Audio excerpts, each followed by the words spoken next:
For English, satellite push, satellite bat.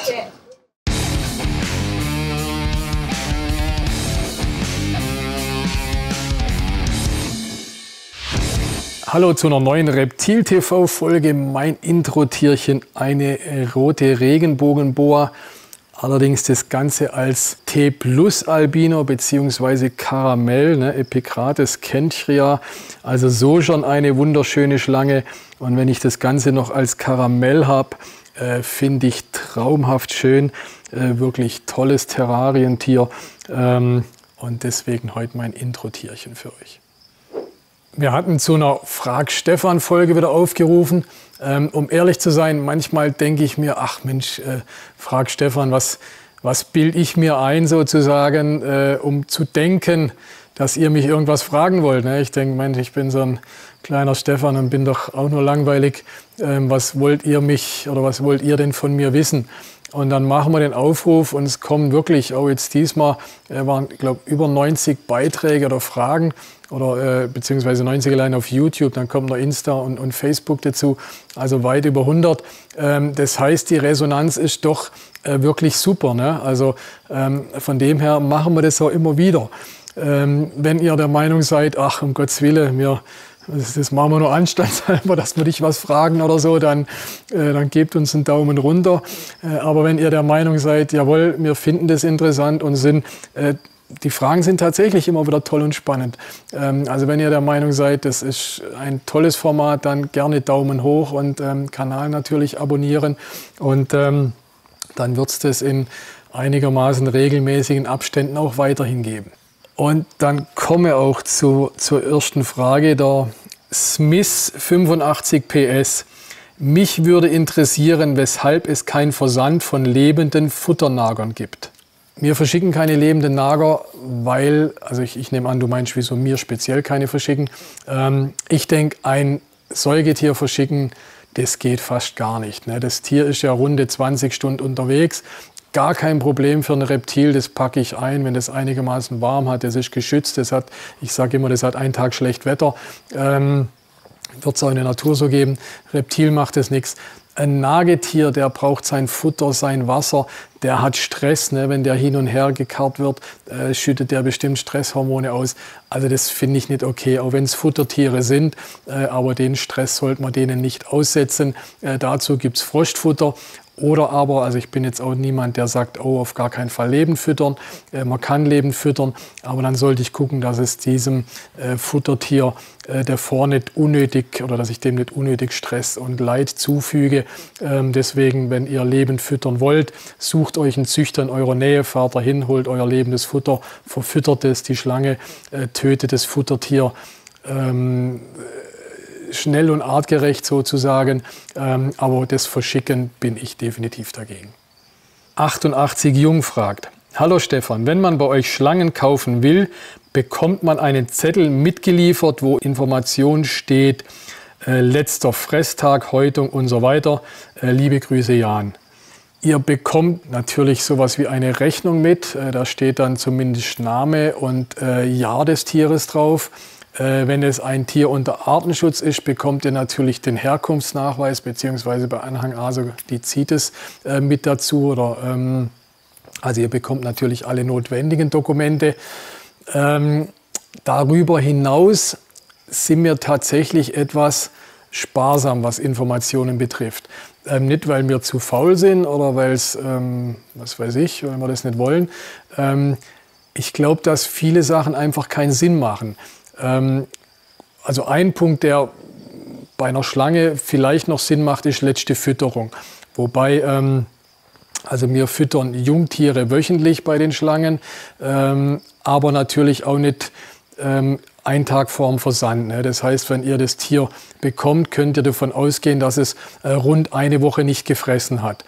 Wenn ihr das Tier bekommt, werdet ihr das ja auch nicht am nächsten Tag füttern, sondern auf unseren Versandboxen steht es, glaube ich, sogar drauf. Wartet bitte 3 bis 5 Tage, bevor ihr das erste Mal einer Schlange Futter anbietet. Ne? Alles davor macht keinen Sinn. Da kommt das Tier ins neue Terrarium, will es erst erkunden. Da füttere ich das nicht einen Tag später. Das macht keinen Sinn. Also, wenn ihr ein Tier bekommt, ihr füttert es nach 5 Tagen, ob wir das jetzt 6 Tage vorher, 7, 8 oder 9 Tage vorher oder 3 Tage vorher gefüttert haben, macht in dem Sinn keinen großen Unterschied. Ne? Man kann es der Vollständigkeit halber machen. Fragt uns dann einfach, auch gar kein Problem, wenn ihr die Bestellung macht, schickt uns eine E-Mail, machen einige Kunden, die sagen, oh bitte die letzten Fressdaten mit dazu schreiben, dann schreiben wir das entweder auf die Box oder machen einen Zettel mit dazu, machen wir gern, aber wie gesagt, so wahnsinnig sinnvoll finde ich es eigentlich nicht. Würde ein Tier nicht fressen, würde man es auch nicht verschicken, verkaufen. Ne? Also ein Tier, das wochenlang, monatelang nicht gefressen hat, aus unerklärlichen Gründen würde man natürlich auch nicht rausschicken. Ne? Also von dem her bin ich mir über den Sinn nicht ganz bewusst. Dann gibt es manchmal die Frage nach der letzten Häutung. Die finde ich völlig unsinnig oder die leuchtet mir einfach nicht ein. Also wenn ihr sagt, doch Stefan, das ist aus dem und dem Grund ganz wichtig, dann gerne unten rein posten. Aber ich kapiere die Frage nicht, ob meine Schlange sich jetzt vor 3 Wochen gehäutet hat oder vor 6 oder vor 8 Wochen. Die wird sich irgendwann die nächsten Wochen, Monate wieder häuten. Ob das jetzt in 4 Wochen ist, in 6, in 8 oder vielleicht in 2 Wochen, spielt eigentlich keine Rolle für euch als Halter. Ne? Also was spielt die kommt in die Häutung, dann seht ihr, aha, die hat trübe Augen, also fütter ich jetzt nicht. Ja, von dem her kapiere ich den Sinn nicht ganz. Deswegen, selbst mir bei uns, manchmal notieren wir bei einem Tier Häutung, einfach weil es dann nicht gefüttert wurde. Dann wissen wir, okay, der hat an dem und dem Tag oder in der und der Woche nicht gefressen, das lag an der Häutung, dann notieren wir die Häutung. Aber wir notieren die Häutung nicht bewusst so nach dem Motto, oh, der hat in der KW 3 gehäutet. Spielt, glaube ich, aus Terrarianer Sicht keine Rolle. Deswegen geben wir auch diese Information nicht weiter. Ja, aber ansonsten, wenn ihr so Dinge wissen wollt, fragt uns einfach, tun wir euch natürlich gerne Auskunft geben. DJ Marwinski 9984. Ist es in Ordnung für das Tier, ich würde mir Schlangen holen, wenn das Terrarium neben meinem Schreibtisch ist, an dem ich viel bin? Oder fühlt sich das Tier vom vielen Bildschirmlicht genervt? Die Frage finde ich gut, weil sie oft kommt. Geht nicht nur ums Bildschirmlicht oder Schreibtisch oder was weiß ich. Oft kommt auch die Frage, ja, oder wenn ich da Musik höre oder der Radio ist relativ in der Nähe. Ich glaube, alles im normalen Maße ist dem Tier egal. Also ich würde das Tier jetzt nicht gerade direkt auf die Lautsprecherbox oben drauf stellen und es vibriert die ganze Zeit. Könnte ich mir vorstellen, dass vielleicht wegen Stress fürs Tier ist. Oder ich würde, also nicht in der Disco, wo 8 Stunden am Stück der Bass rumst oder so, eine Schlange halten vor der Box oder auf der Bühne oder weiß der Herrgott was. Aber wenn ich daheim in normalem Rahmen Musik höre oder selbst wenn ich auch mal die Musik volle Pulle aufdrehe und da ist mal ein wenig Krach in dem Raum, also auch in der Natur, wenn da ein Unwetter ist, ein Gewitter ist, in der Natur gibt es ja auch Krach, ist ja nicht so, wie wenn in der Natur immer alles totenstill ist, ne? Also gerade das Gegenteil oder wenn, blödes Beispiel, aber wenn das Meer in der Nähe ist und das Meer aufgewühlt ist, so ein Meer kann wahnsinnig Krach machen. Also ich glaube, dass Tiere und ganz speziell Reptilien nicht stressempfindlich auf irgendwelche Lautstärke oder auch optische Reize zum Teil sind. Ne? Also wenn das im Rahmen ist, spricht, glaube ich, gar nichts dagegen. Genauso mit Bewegung vorm Terrarium. Also vielleicht nicht gerade ins Schaufenster stellen, wo jeden Tag Zehntausende Leute dran vorbeilaufen. Wobei selbst das, glaube ich, wäre egal, wenn das Tier seine Rückzugsmöglichkeit hat. Also im Großen und Ganzen denke ich, ist das alles okay und braucht euch keine Sorgen machen. Der Zilrich fragt, guten Tag Stefan, hattet ihr schon Schlangen, die an IBD erkrankt sind und wie kann man es verhindern? Gibt es da ein paar Tricks? Habe meine Schlange letzte Woche von euch gekauft und bin mega happy mit ihr. Lieber Gruß, Nico. Ja, Nico, erstmal Dankeschön, wenn du bei uns oder von uns ein Tier hast. Das freut mich sehr. Ich weiß nicht, was du von uns bekommen hast. Stichwort IBD. IBD war vor allem bei den Boas, Boa Constrictor früher, in Anführungsstrich ein Problem oder verbreitet. Ne? Irgendwo hat sich das da mal bei den Boas am stärksten etabliert, auch bei anderen Schlangen, Riesenschlangen, aber gerade bei den Boas war es mit am meisten. Deswegen hier so symbolisch eine Boa Constrictor, super Fire, deswegen so weiß. Die letzten Jahre hat das IBD zum Glück wahnsinnig abgenommen. Ich würde nicht sagen, dass es ganz weg ist, aber ich habe seit Jahren von keinem Fall gehört, weder im Bekanntenkreis, bei uns zum Glück sowieso nicht. Also da ist das IBD, oder in der Terroristik spielt es bei weitem nicht mehr die Rolle, wie es vor 10, 20 Jahren gespielt hat, eher 20 sogar. Es gibt in Anführungsstrichen neue Viren, Nidovirus, Paramyxovirus, die letzten Jahre mehr aufgekommen sind. Also das heißt, Viren darf man nicht wegreden. Die sind auch in der Terroristik wie auch im täglichen Leben sind vorhanden. Ihr müsst aufpassen, dass ihr euch kein Tier mit einem Virus einschleppt. Also diese Viren sind im Prinzip auch unheilbar. Wenn ihr ein erkranktes Tier habt an diesen von mir gerade aufgezählten Viren, dann ist das wirklich absolut ernst, kann andere Tiere anstecken, kann man nur noch entweder in völliger Quarantäne halten oder muss es sogar euthanasieren. Was ihr dagegen tun könnt, ganz wichtig, also Nico, du hast alles richtig gemacht, du hast das Tier von uns, das ist schon mal ein guter Punkt, aber Spaß beiseite. Es ist tatsächlich wichtig, dass ihr das Tier aus einer wirklich seriösen Quelle habt, ne?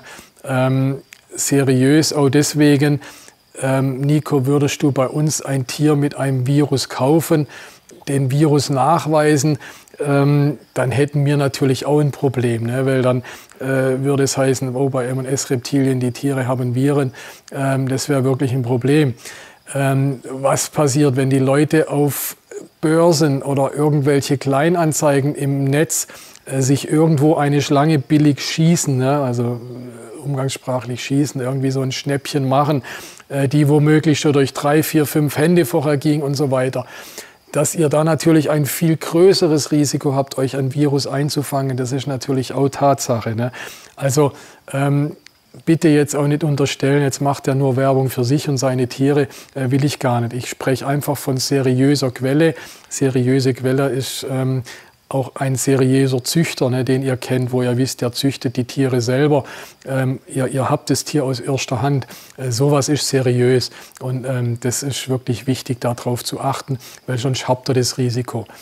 Einen zweiten Punkt, den ich noch ansprechen will, hat sich wohl die letzten Jahre herausgestellt, dass Milben ein unheimlicher Virenüberträger sind. Also diese schlimmen Viren, die es gibt, werden wohl in der Regel, gut, einerseits vielleicht durch schlechte Hygiene, aber eben durch Milben übertragen, ne? Also wenn in einem Bestand Milben sind, auch aufpassen, ne? Oder auch bei euch selber aufpassen, ne? Früher hat man manchmal gesagt, naja, Milben, das hat ja jeder ein bisschen und so weiter. Das ist wirklich ein gravierender Punkt.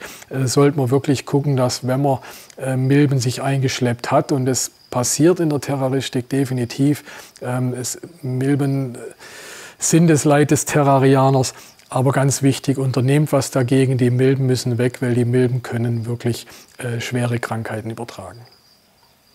Christoph Müller 42. Hallo Stefan, hast du für 2023 ein neues Königspython-Projekt geplant, also ein World First?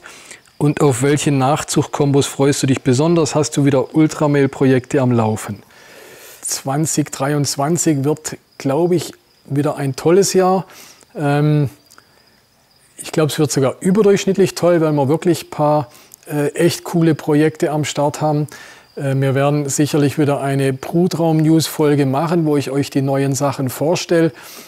Von der Richtung her, das hier ist der Semi-Black, den hatte ich euch schon mal vorgestellt, aber so etwas symbolisch, also der ist leider noch nicht geschlechtsreif, den können wir dieses Jahr noch nicht einsetzen. Aber wir werden einiges in Richtung Black und Schwarz machen, vielleicht zusammen mit Piebald oder so. Das finde ich eine tolle Richtung. Das Black fasziniert mich. Hier in meiner rechten Hand, das ist Albino Sunset World First 2022. Albino Sunset, wo wir hatten, auch symbolisch. Wir werden auch diese Saison wieder einiges mit Sunset machen. Ich hoffe, dass da richtig ein paar coole Sachen, vielleicht ein paar neue Sachen, oder wenn du nach Ultramehl gefragt hast. Also Sunset Ultramehl haben wir jetzt schon 2, 3 Jahre gezüchtet, aber in die Richtung wird auf jeden Fall auch wieder was gehen, finde ich auch nach wie vor ein ganz heißes, spannendes Projekt. Vielleicht so Copper-Richtung, Patternless-Richtung wollen wir ein paar Sachen machen. Also es wird bestimmt eine tolle Saison. Freu dich schon mal auf die Brutraum-News, die irgendwann im Sommer kommen werden. Hallo Stefan, könntest mal erklären, wie euer Verfahren bei einem Tierankauf aussieht, was ihr da so prüft und wie ihr dabei vorgeht? Ich weiß nicht, ob du jetzt darauf ansprichst, wie wir das Tier kontrollieren, ob es gesund ist oder nicht. Das können wir natürlich erst, wenn wir es da haben. Machen wir gegebenenfalls eine Kotprobe. Wir haben eine Biologin im Haus, da legen wir das unter das Mikroskop, schauen uns den Kot an, wenn wir da irgendwie unsicher sind. Aber vielleicht meinst du auch generell, wie es funktioniert, weil wir ja im Internet, habt ihr vielleicht schon mal gesehen, wir haben so Anzeigen laufen, wir kaufen eure Nachzuchten. Das ist auch toll und gut und wichtig für uns. Wir kaufen von privaten Züchtern Tiere an, die wir dann weiterverkaufen. Und der Ablauf ist im Prinzip einfach, ihr bietet uns die an, schickt uns eine E-Mail, ich habe das und das. Also es gibt schon ein fertiges Formular bei uns auf der Webseite, auf der ms-reptilien.de Webseite gibt es ein Formular Ankauf, da könnt ihr es einfach eintragen. Aber ihr könnt auch einfach eine E-Mail schreiben, das und das habt ihr nachgezogen, so und so viele Tiere sind es, das und das Alter haben sie und am besten bitte auch kleineren Preis dazu, dann braucht man nicht ewig hin und her schreiben. Und dann kommt in der Regel von mir eine Antwort, also bei uns im Haus bin eigentlich immer ich derjenige, der das beantwortet. Und sage, ja, finde ich toll, voll interessant, kaufe ich, oder ich sage, ja, finde ich interessant, aber bitte ein bisschen billiger, oder ich, relativ oft kommt auch eine E-Mail zurück, wo drin steht, wir haben leider im Moment genug von Tieren oder von diesen Tieren, und dann bekommt ihr eine Absage. Bei der Absage sind manche wahnsinnig enttäuscht und sagen, ja, wieso machst du dann überhaupt eine Anzeige? Hat natürlich auch ein bisschen damit zu tun, was wir angeboten kriegen. Ne? Wenn ihr irgendwas gezüchtet habt und einen Wurf Babys habt, dann ist das deutlich interessanter, wie wenn ihr irgendwie ein Kornatter Männchen, 10 Jahre alt, uns anbietet und denkt, na, der Stefan soll die doch kaufen. Also so ein Kornatter Männchen, wir wollen es ja weiterverkaufen, so einen Adulten, den kriegen wir halt auch nur noch ganz schwer los. Ne? Also da ist dann sogar so, dass wir eher so wie so eine Auffangstation manchmal fungieren und sagen, okay, wir nehmen dir das Tier ab, aber bitte Futterspende. Ne? Also es kann sogar mal gerade andersrum sein, dass wir sagen, okay, aber da muss uns leider noch Geld dazugeben. Ne? Also Beispiel Kornatter, Adult, am besten noch Männchen, oder so eine Boa Constrictor, eine große, ne, die ging womöglich durch 3, 4, 5 Hände und am Schluss soll ich sie nehmen. Also ihr dürft natürlich nicht vergessen, dass wir oder dass da auch ein Geschäft, ein Handel dahinter steht, und wir müssen natürlich auch überleben können, und das ist mit einer großen Boa nicht so einfach, da einen Kunden zu finden und das Tier zu füttern, zu versorgen, was ja mal Geld kostet. Da ist natürlich wirklich gut möglich, dass ihr eine Absage bekommt. Ne? Oder Königspütern züchten wir natürlich sehr viel selber. Wenn wir dann angeboten kriegen, dann sage ich auch oft, du, danke, leider nein, wir haben selber genug aus unserer eigenen Nachzucht. Ne? Auch nicht generell, aber das kann oder wird dann auch schon öfters der Fall sein. Also seid dann bitte nicht enttäuscht und sagt, ach, jetzt habe ich da eine Absage gekriegt. Das gehört halt leider auch dazu, muss man auch damit leben. Ach so, und noch ein Punkt. Mittlerweile ist es so, wenn ihr das nicht selber bringt, sondern per Versand geht, ist es auch noch schwieriger, weil eine Abholung kostet uns im Moment über 100 Euro, so circa 120 Euro. Ne? Wird von der Tierspedition abgeholt, muss zu uns hergefahren werden per Sonderfahrt. Wie gesagt, kostet mittlerweile 120 Euro in meine Region. Wir sind eine Region, die von nicht allen Speditionen angefahren wird. Deswegen Sonderfahrt kostet 120 Euro. Und wenn ihr mir jetzt ein Leopardgecko anbietet für 20, 30, 50 oder selbst 100 Euro und ich noch 120 Euro Fracht zahle, dann lohnt es sich natürlich auch nicht. Gell? Ja, ich hoffe, da konnte ich ein bisschen was erklären und ich hoffe, vielleicht habe ich den einen oder anderen, der schon eine Absage von mir gekriegt hat, vielleicht dadurch ein bisschen trösten können. Also bitte nicht persönlich nehmen, aus den eben genannten Gründen. Das waren jetzt heute ein paar weniger Fragen. Ich habe gerade von meinem Kameramann Flo gehört, dass ich heute zu viel laber. Deswegen haben nur so wenig Fragen reingepasst. Ich hoffe, es war trotzdem interessant. Bleibt mir treu und checkt my balls, checkt die Terroristik.